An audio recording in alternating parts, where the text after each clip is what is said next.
Hai, jumpa lagi. Assalamualaikum warahmatullahi wabarakatuh. Salam sejahtera bagi kita semua. Om Swastiastu. Hari ini saya mau reading untuk kalian bintang Virgo. Maaf, bukan reading saat ini ya. Saya mau coaching ya. Dimana saya mau menjawab pertanyaan dari subscriber tentang hubungan toksik. Terlepas dari hubungan toksik bersama narsistik, ya, entah toksik dengan siapapun juga ya. Yang pastinya terkoneksi dengan orang narsistik ya. Ya mungkin ada beberapa yang bertanya kenapa gambarnya nggak ada kak. Ya karena saya coaching ya, saya bukan readingan ya, jadi saya tidak berada di meja readingan saat ini dan situasi dan kondisi memang tidak memungkinkan, tetapi hati saya terpanggil untuk tetap bisa menghibur dan mengedukasi juga ya, dan ya memberikan pencerahan buat kalian yang mungkin lagi membutuhkan, di mana ingin mendapatkan ketenangan dari diri sendiri dan kesehatan secara mental ya. Oke, tetapi sebelum kita mulai jangan lupa di like, comment, subscribe channel Ica Tarot dan Ica Tarot WS Indo supaya ke depan saya bisa lebih bersemangat untuk membacakan readingan-readingan di hari-hari berikutnya untuk kalian. Dan jangan percaya 100% tarot, ini hanya sebuah games, kalian tetap harus selalu berserah kepada Sang Pencipta. Dan walaupun ini hanya sebuah games, memang bukan games biasa. Ya, dan walaupun ini hanya sebuah games, memang bukan games biasa, melainkan games menyerap energi. Sehingga saya minta kepada kalian untuk bisa lebih bijaksana dalam menyikapi readingan yang akan saya bacakan nanti. Tetapi saya coaching ya hari ini ya. Cuman karena biasa saya reading, jadi tetap kalian harus melihat instruksi depannya ya, seperti biasa. Oke, dan kalaupun kalian ingin mendengarkan readingan-readingan sebelumnya ya, di hari sebelumnya bisa langsung ke playlist, semua ada di situ. Tinggal kamu lihat, pilih dan bisa kalian dengarkan. Oke. Dan maaf agak sedikit berisik. Semoga suara saya bisa terdengar jelas. Di luar juga lagi hujan ya. Semoga tetap suara saya bisa jelas terdengar di telinga kalian ya. Oke. Kenapa tidak pakai gambar ya, karena memang saya coaching itu berarti saya memberikan edukasi, saya memberikan arahan ya, ibaratkan wejangan buat kamu ya, semoga saja bisa terdengar di dalam hati ya, dan hanya bukan didengar saya tetapi kamu bisa lakukan juga supaya hidupmu lebih baik ya. Jadi kalau ada beberapa, kok nggak ada gambarnya, saya nggak jual gambar, saya jual suara saya untuk pengetahuanmu ya. Kalau jual gambar ya di televisi, pelawak ke apa ke ya, jadi disesuaikan seperti gitu. Dan ada pun yang bilang bicara banyak ataupun apapun, berarti saya nggak suruh kamu datang mendengarkan readingan saya ya. Orang bilang bicara banyak tuh berarti dirinya nggak mau berubah, dirinya nggak mau sembuh. Mungkin ada dalam, dan mungkin dia tersinggung karena memang apa yang saya ucapkan itu benar ya. Jadi seperti gitu. Saya mau menjawab pertanyaan dari subscriber. Bagaimana kita tahu ciri-ciri orang narsistik atau orang toksik ya? Jadi seperti gitu ya. Ada yang bertanya ciri-ciri narsistik kak, ciri-ciri cinta yang toksik. Kalau kita bicara cinta toksik ya, kita sudah tahu ya bahwa orang itu tidak mencintai kita gitu. Mungkin di awal dia mencintaimu karena mungkin kamu artinya kamu masih mempunyai sesuatu yang dia inginkan. Pada saat kamu sudah masuk dalam jeratannya ya, orang-orang toksik ini berarti ada sesuatu yang ingin dia dapatkan darimu, dan kalau itu sudah dia dapatkan ya, entah kamu masih mempunyai sumber daya, berarti dia masih bersamamu. Tetapi kalau kamu sudah tidak mengikuti dan tidak mempunyai sumber daya lagi yang dia inginkan, ya dia pergi.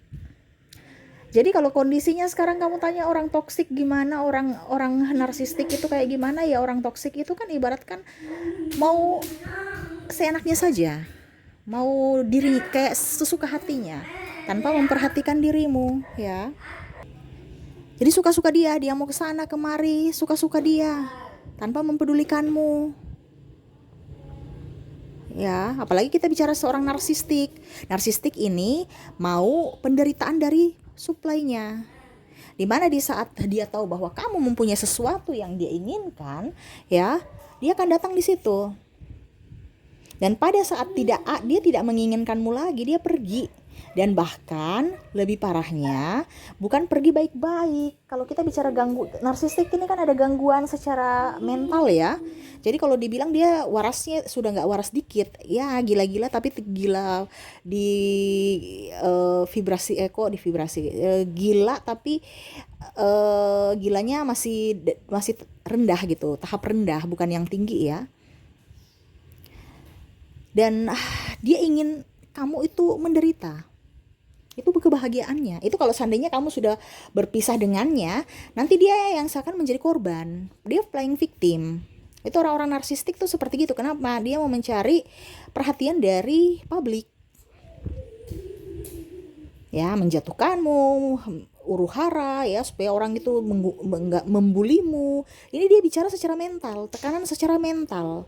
Kalau orang tidak mempunyai kelainan ataupun gangguan kepribadian ya, otomatis kan ya kalau berpisah ya berpisah baik-baik aja gitu, benar kan? Tapi kalau orang narsistik ya, pada saat kamu berpisah, dia tuh seolah-olah itu nggak mau kamu berpisah dengan dirinya.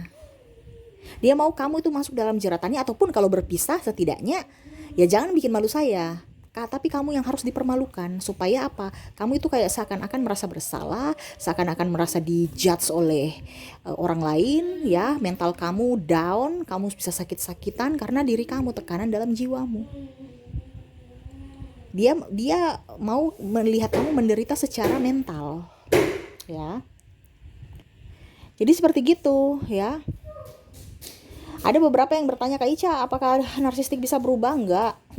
Karena itu kalau dibilang penyakit syaraf ya, di mental dia itu harus diobati. Obati ini ke psikiater, pergi ke psikolog. Susahnya di sini kenapa saya bilang tidak? Karena dirinya merasa tidak sakit. Jadi kalau kamu suruh dia ke psikolog untuk berobat ataupun apapun, dia merasa kamu yang gila ya, saya ini biasa saja, saya baik-baik saja loh. Jadi kenapa saya bilang dia nggak bisa sembuh? Karena dirinya merasa dirinya nggak sakit. Bagaimana dirinya mau sembuh di terapi ataupun diberikan masukan yang positif, seakan dirinya tuh paling benar. Terus siapa dong yang bisa membuat dia sembuh? Ya Tuhan. Kalau kita bicara pengobatan itu kan dari diri kita dulu. Kita mau menerima obat yang masuk dalam tubuh kita, baik obat secara non obat ataupun apa ya, kalau dibilang kalau non obat itu kan macam sugesti, coaching, nasihat ya.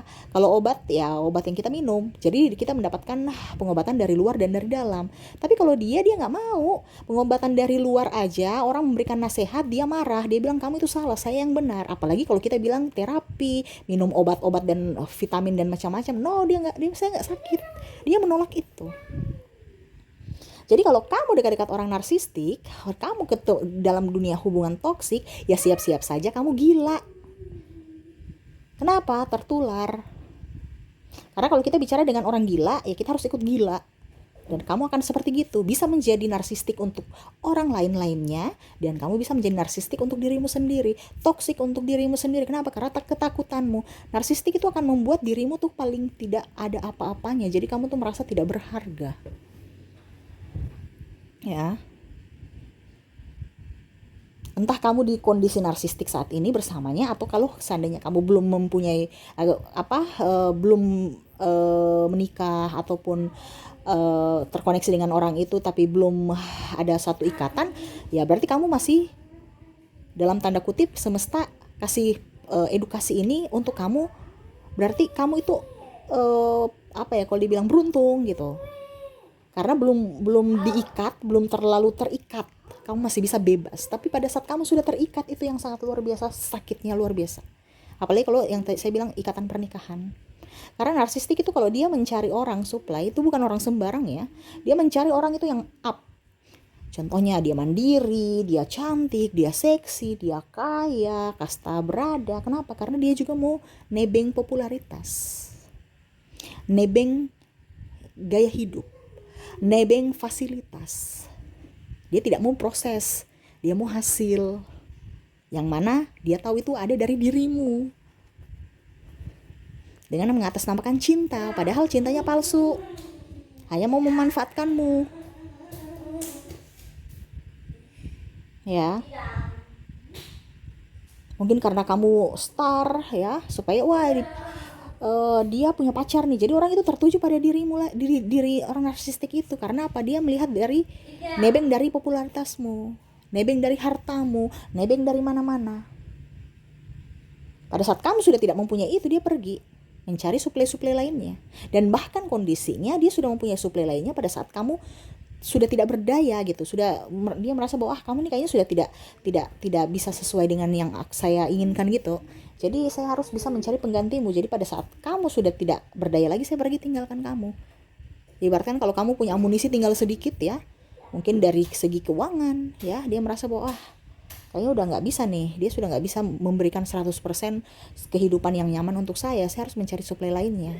Tetapi dalam tanda kutip dia mencari alasan supaya kamu yang meminta itu. Contoh, kalau kamu sudah dalam hubungan pernikahan ya, ribut aja, dia memancing emosi kamu supaya kamu yang seakan-akan ingin lepas dari dirinya, sehingga dia serasa menjadi korban.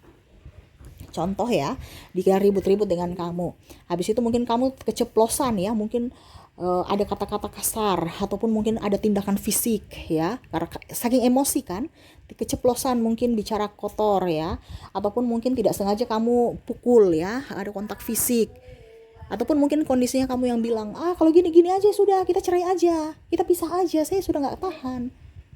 Langsung dia membenarkan itu, oke, kita pisah aja. Ataupun mungkin kondisinya dia akan berkuar-kuar, saya pisah karena dia yang suruh, dia yang minta. Padahal sebenarnya itu jeratan supaya dia terlepas dari tanggung jawab. Padahal maksud kamu mungkin ya kamu berubah kek, gimana kek, tapi dia putar balikan fakta. Jadi seakan-akan aduh ya ampun, saya kok kejam sekali ya, iya saya yang kemarin hilaf, saya berkata begitu, padahal sebenarnya bukan yang seperti itu yang saya maksud. Jadi kamu tuh masih merasa bersalah lagi, padahal itu sebenarnya itu jebakan dia gitu. Karena dia tidak mau mendapat penghakiman dari orang lain, dari publik. Dia mau kamu yang mendapat penghakiman dari publik. Itu alasan dia supaya dia tetap tetap baik. Nah itu ya, jadi mereka itu menekan kamu secara mental loh. Ya, kita bicara toxic narsistik ini sangat luar biasa. Ya, dan ini kebanyakan kalau dibilang terjadi dengan orang yang mungkin kalau di tanda kutip sudah menikah. Karena biasa orang yang sudah menikah itu tahu karakter orang ini yang sebenarnya pada saat sudah nikah. Kalau belum nikah ya, terkadang dia masih manipulatif, masih menunjukkan kebaikannya, seakan-akan kamu itu seorang satu-satunya di dunia ini, dia sangat mencintaimu, karena belum kelihatan apa yang dia sebenarnya dirinya. Tetapi pada saat sudah menikah kan sudah hidup bersama ya, jadi sudah tahu karakter dia. Wah ternyata dia manipulatif, ternyata dia begini, dia begitu. Karena kalau kita cuman ketemu 1-2 hari dalam seminggu ataupun bisa manipulatif. Tapi kalau orang sudah menikah kan ya ketemu hampir 24 jam atau ya paling banyak di rumah. Jadi kamu tahu karakter dia. Entah dia malas, entah dia hanya memanfaatkan, ketahuan. Ya.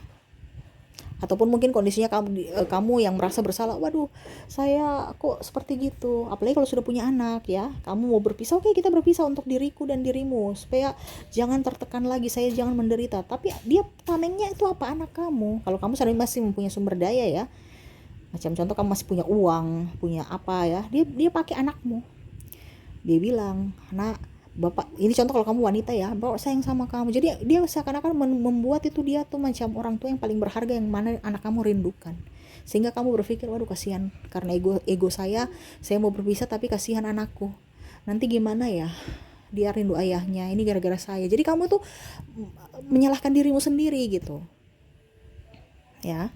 Tapi saya disclaimer dulu ya, saya di sini bukan bilang kamu berpisah dengan pasanganmu atau tidak, itu pilihanmu. Saya di sini bicara secara mental. Apa yang harus kamu lakukan dan apa yang tidak. Ya. Selebihnya itu pilihanmu, entah kamu mau berpisah tidak. No, itu bukan urusan saya. Ya, saya di sini bilang untuk kejiwaanmu, kesehatan mentalmu. Ya, karena kalau bicara cerai dan apa ya itu pribadi masing-masing. Kamu punya urusan, bukan ranah saya. Ya. Jadi bukan berarti wah Kak Ica bilang harus berpisah. Saya nggak suruh kamu berpisah. Saya bilang ini untuk dirimu, self love. Ya. Bagaimana kamu mau melindungi anakmu kalau dirimu saja sakit? Karena apa? Ketidaktegasanmu. Kita bicara kita dipermainkan orang, kita dimanipulasi orang itu karena diri kita yang mengizinkan mereka datang masuk dalam hidup kita untuk menyakiti kita sendiri. Kenapa? Karena tidak tegas. Mereka tahu bahwa kamu tuh lemah. Jadi dia memanfaatkan kelemahanmu itu untuk kepentingan dirinya. Ya, macam contoh anak, aduh ibu saya serindu ayah. Akhirnya kamu ya terima lagi dia dengan disakiti lagi. Dan dalam artian gini, kalau ada anak ya, itu berarti kamu itu bukan menyayangi anakmu. Karena apa? Anakmu itu akan, kalau dengan pola asuh narsistik, dia di masa depan itu akan bertumbuh menjadi seorang narsistik juga. Kenapa? Karena dia melihat dari pola asuh orang tua narsistik, yang mana egois, yang mana tidak memperhatikanmu, yang mana tidak ada tanggung jawab, dia akan ikut. Kenapa? Karena dia merasa bahwa itu benar. Ya. Jadi bagaimana kamu menyelamatkan anakmu di tangan yang salah, anakmu juga akan ikut salah gitu, dan kamu pun akan tertekan. Jadi bersama narsistik itu dia bermainnya tuh secara mental, bukan menyakiti kamu yang verbal, yang bagaimana ya. Malah mungkin kamu bilang, ih kok dia baik sekali, dia agamais, dia ini. Ya memang seperti gitu, karena dia mau mencari panggung gitu. Dia mau yang terhebat, dia mau terbaik, dia mau yang paling suci mungkin ya. Karena dia mau dirinya tuh paling benar, merasa paling, walaupun mungkin kalau dibilang dia egois dan berani untuk mengorbankan orang lain. Dia tidak melihat dari sisi kebaikanmu. Dia cuma lihat dari dirinya bahagia dan lihat orang lain menderita. Entah kamu mau sebaik apapun, tapi kalau dia tidak bahagia, dia tidak akan mau sama kamu. Dia mau itu kebahagiaannya adalah penderitaan dari orang lain. Apalagi contoh ya, prestasi kamu, wah dia paling gak suka. Macam kamu dipuji-puji, dia gak suka tuh. Dia karena kompetisi, dia maunya dirinya. Contoh ya, kalau anak ya, anak itu kalau dia sukses ya, dia juara di kelas, oh itu anak saya tuh. Tapi kalau anaknya nakal, anaknya kurang bagus, itu gara-gara ibunya tuh ya, gak pernah ditegur-tegur, salahkan ibunya lagi. Terus kamu tegur, contoh, oh iya mungkin saya salah didik. Oke, kamu tegur, nanti dia bilang lagi, itu ibunya itu selalu aja memarahi anaknya. Jadi kamu tuh nanti kayak stres, bingung. Saya tegur salah, saya diamin salah, terus apa yang harus saya lakukan? Karena begitu, narsistik itu selalu dirinya benar, gak pernah dirinya salah. Apakah dia bisa sembuh? Yang tadi saya bilang tidak. Karena dirinya merasa benar, dirinya gak merasa sakit. Ya, akhirnya membuat diri anak kamu itu juga seperti gitu, egoisnya sama. Makanya kadang-kadang membantah kamu, membangkang. Kenapa? Karena dia merasa dirinya paling benar, merasa dirinya paling hebat, dan dia lihat kamu itu disiksa orang, dimarahkah atau apakah gitu ya, bukan disiksa juga sih ya, siksa secara mental gitu kan. Contohnya dimarah, dibentak dari pasanganmu, anak itu juga ikut membentakmu. Kenapa? Karena dia merasa bentakan itu baik, kan dia mencontohi. Nah itu bagaimana kamu mau menyelamatkan anakmu kalau kondisinya kayak begitu ya. Kamu menjatuhkan anakmu ke dalam jurang dan kamu pun tersiksa. Dan sangat disayangkan hidup yang sementara ini, yang sesingkat ini hanya dipakai untuk tidak berbahagia. Ya. Dimana akhirnya kamu merasa, oke, saya kayaknya begini-begini aja, udah capek, udah lelah, udah gini aja deh. Karena takut dikatakan orang inilah, takut dikatakan orang itulah. Ya, itu kalau seandainya kamu masih mempunyai sesuatu. Tetapi kalau kamu sudah tidak mempunyai sesuatu ya, dan tidak mau disetting dia, macam contohnya bagaimana caranya supaya dia keluar dari hidupku kak, ya harus self love, lebih mencintai diri sendiri, harus waras. Kamu itu harus waras. Kalau kamu bersama narsistik, kamu sudah gak waras ya.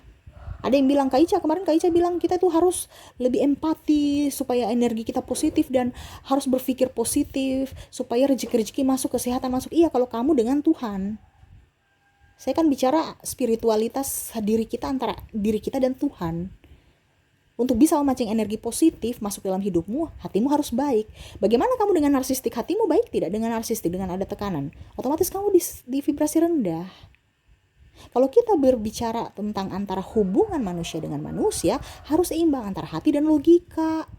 Kalau kita bicara Tuhan, jangan pakai logika, pakai hatimu. Tempatnya di mana dulu? Jangan disapu ratakan. Kita bicara sama Tuhan, kita bicara manusia. Ingat, manusia itu bukan sama seperti Tuhan. Tuhan itu tempatnya maha tinggi. Jadi kita pakai hati. Manusia itu tidak ada tinggi dan tidak ada rendah. Jadi kita harus stabil, harus seimbang antara hati dan logika kita. Begitu ya, harus mengerti tempatnya di mana. Sama seperti kamu pakai kebaya. Kebaya itu berarti ada acara formal. Bukan kamu pergi pakai kebaya ke pasar, terpeleset jatuh deh. Apalagi kalau pasarnya becek-becek. Ya harus sesuaikan tempat di mana kita berpakaian, di mana tempat kita berinteraksi dengan siapapun, itu harus pakai disesuaikan tempatnya gitu. Jangan, aduh biarlah Kak Ica, ya saya menderita di dunia ini, yang penting nanti di surga saya bahagia. Padahal kamu tidak tahu surga dan neraka itu ada di bumi ini, yang mana kamu ciptakan sendiri. Bukan mengharapkan si orang lain datang untuk membahagiakanmu. No. Orang lain membahagiakanmu itu bonus. Ya, maaf saya di sini agak bicaranya agak mungkin ngegas ya. Karena saya bersemangat supaya jiwa kamu itu tercerahkan gitu. Bukan berarti saya marah ya. Terkadang orang-orang kalau berpikir negatif, wah orang marah, saya nggak kenal kamu. Ingat ya, saya di sini terpanggil secara jiwa untuk mencerahkan kamu ya. Kalau kita tegas pada diri kita, orang tidak akan mempermainkan kita. Nah sama, saya tegas kepada kamu supaya kamu setidaknya tahu, oh intonasi Kak Ica ini kayak gini, berarti ini yang harus saya lakukan gitu. Dan ini semesta juga yang menyuruhku untuk membawa topik ini, berarti mungkin kalian ada terkoneksi dengan orang-orang narsistik itu. Yang mana kamu, ini edukasi untuk kamu bisa menjadi pribadi yang lebih baik untuk dirimu. Bagaimana kamu mau menjadi berkat buat orang lain kalau dirimu saja gak beres. Dibereskan dulu dirimu, terutama jiwa. Ya, ini kita hubungan bukan bicara tentang antara kita dan Tuhan ya, ini bicara antara kita dan manusia dan pasanganmu. Kalau pasanganmu gak beres, ya sama saja kamu mengizinkan mereka untuk datang membuatmu terpuruk. Ya. Jadi seperti gitu. Kamu yang harus mengambil keputusan. Harus tegas pada diri sendiri. Nah, terus ada yang bertanya lagi, Kak Ica, terus bagaimana kalau seandainya saya sudah dalam kondisi bersama narsistik ya? Kalau seandainya kamu belum, berarti bagus ya, kamu disayang semesta. Jadi kamu jangan mewek-mewek. Kalau seandainya kamu belum menikah ya, tapi kamu sudah terkoneksi dengan narsistik tapi belum menikah ya, itu berarti semesta mencintaimu. Dia memisahkanmu. Tapi terkadang saya merasakan di sini kamu menangis yang sangat luar biasa. Wah, saya sangat mencintainya. Padahal ngapain mencintai orang yang tidak mencintaimu, yang manipulatif? Kenapa kamu menyalahkan dirimu sendiri? Jangan. Tuhan sayang kamu, makanya dipisahkan. Ya. Kalau sudah nikah, ya itu urusan kamu lagi, antara pribadimu dengan jiwamu, dengan Tuhan juga. Ya. Harus mengambil keputusan yang pas. Kalau seandainya kamu merasa bahwa oke, kita bercerai, saya bercerai dan itu keputusan yang saya ambil itu sudah tepat, ya berarti ya lakukan. Kalau tidak, kalau macam aduh saya masih takut, apakah keputusan ini sudah benar buat saya ataukah bagaimana? Kalau kamu belum merasa cocok antara hatimu dan logika, jangan mengambil keputusan itu. Kenapa? Tekanan batin juga. Nanti kamu merasa bersalah. Wah, saya bersalah. Kenapa saya mengambil keputusan itu? Ya, karena dia narsistik ini kan secara mental. Pada saat kamu sudah berpisah dengan dirinya pun, dia akan kamuflase untuk mendapatkan kubu-kubu, ya, yang menjatuhkanmu secara mental. Entah dia menfitnahmu, entah mungkin dia mencari pembenaran dari orang lain, membongkar aib-aibmu, ya. Makanya saya bilang di sini mentalmu yang harus diasah.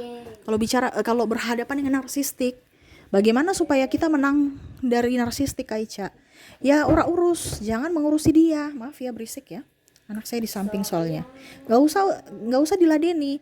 Dia mau berkuar-kuar tentangmu di sosial media, dia mau menjahatimu, mau mengkambing hitamkan. Itu kan nanti akan terjadi, mengkambing hitamkanmu, menghasutmu ya. Jadi kamu tuh nanti mempunyai banyak musuh. Atau mungkin dia berkuar-kuar curhat di sosial media supaya orang yang sebenarnya nggak perlu tahu, akhirnya kamu ditanya, iya harus begini ya, tambah lagi kamu malu mentalmu. Tapi kalau mentalmu kuat dan tidak menggubrisnya, itu dia suka. Apa dia akan terluka? Maaf, dia akan terluka. Tapi kalau kamu yang menangis, tidak bahagia, terpuruk, ya, wah dia suka itu. Kenapa? Karena dia kebahagiaannya itu adalah penderitaanmu. Makanya self love, harus move on. Ya, kalau kamu bahagia, dia akan sedih. Tapi kalau kamu sedih, ya, merasa bersalah. Ini kan kebanyakan ini narsistik ini dia mengambil dari dirimu yang akhirnya menjadi toksik untuk dirimu karena rasa bersalahmu. Karena seakan-akan kamu tuh macam tidak habis pikir loh. Orang yang agamais, orang yang sangat baik, sangat tulus, setia, nggak macam-macam kok bisa seperti gitu. Karena bicara mental. Makanya saya bilang kalau orang narsistik ya baru pacar-pacar itu dia gak kelihatan narsistik karena dia belum kasih tunjuk aslinya. Tetapi orang yang sudah tahu ya pasti entah keluarga yang biasa bersama-sama pasti udah tahu karakternya. Makanya orang itu nggak mau dekat-dekat dengan mereka lagi. Kenapa? Karena dia bisa mengorbankan orang lain demi dirinya. Dan dia tidak melihat dari sisi kebaikan orang lain.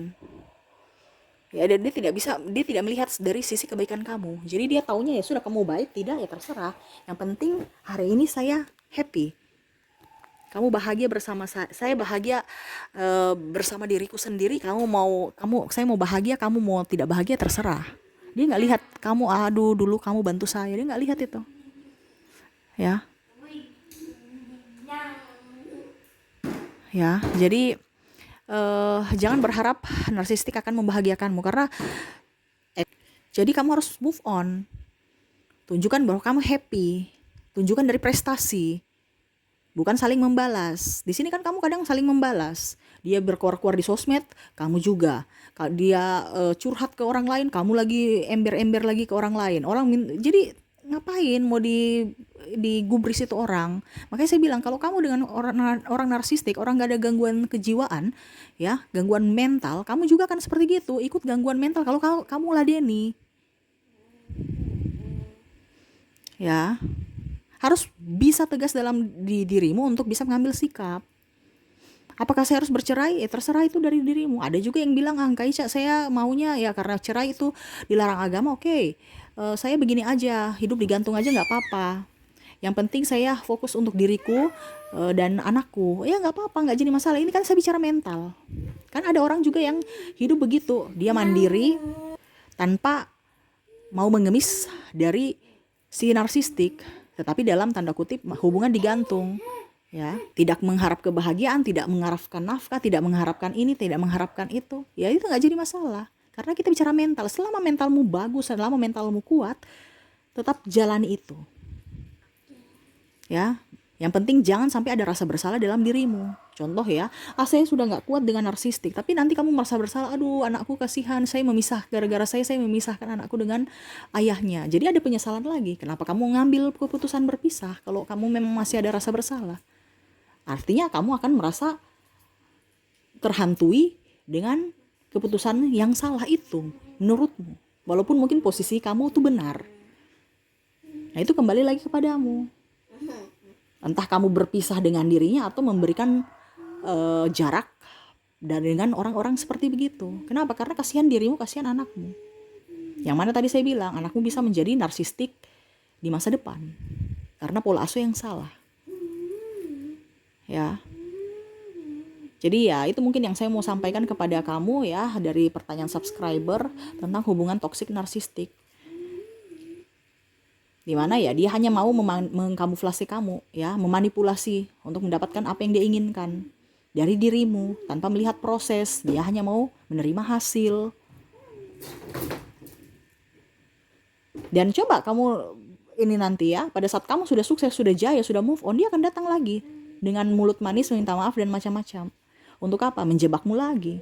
Dan jangan kamu tahu, dan saya kasih tahu ya, mungkin kamu berharap, wah dia datang ke saya, mungkin dia sudah insyaf. Ingat ya, kalau orang ada gangguan mental, ya begitu-begitu terus. Jadi jangan berharap dia sembuh, karena dirinya tidak pernah merasa salah, dirinya tidak pernah merasa sakit. Ya, dia akan begitu terus. Mungkin di awal mungkin dia tapi memberikan harapan yang baik ya. Wah, saya insyaf, saya ini, saya itu. Tetapi nanti pada saat kamu sudah tidak mempunyai apa-apa lagi, dia lengserkan kamu seperti sampah yang bisa dibuang begitu aja.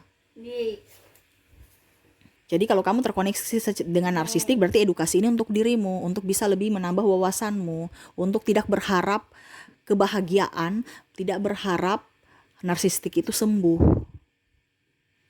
Karena dia tidak merasa sakit. Dan jangan berharap narsistik itu minta maaf, karena narsistik itu anti minta maaf. Kenapa? Karena dia merasa dirinya paling benar.